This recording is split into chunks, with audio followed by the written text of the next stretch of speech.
Hello, in this video I want to show you how to change your profile picture in Gmail. And keep in mind that it will go for all of your Google account. So this will change the image for Google account as well as the Gmail, Drive and etc. And to do this, click on your profile picture in the top right corner of the screen, then select this photographic icon and then select Add Profile Image. Now you can choose between the different presets that are available. You can also go through your Google Photos or upload a photo from your computer, which I'm gonna do. Select the photo, and when it's ready, click on Next and save as a profile image.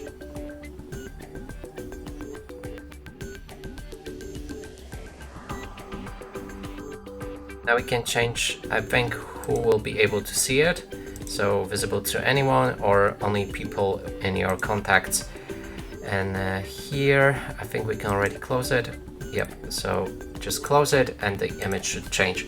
And that's it for this video. Hope you like it. Please consider subscribing to our channel, leave a like and a comment below.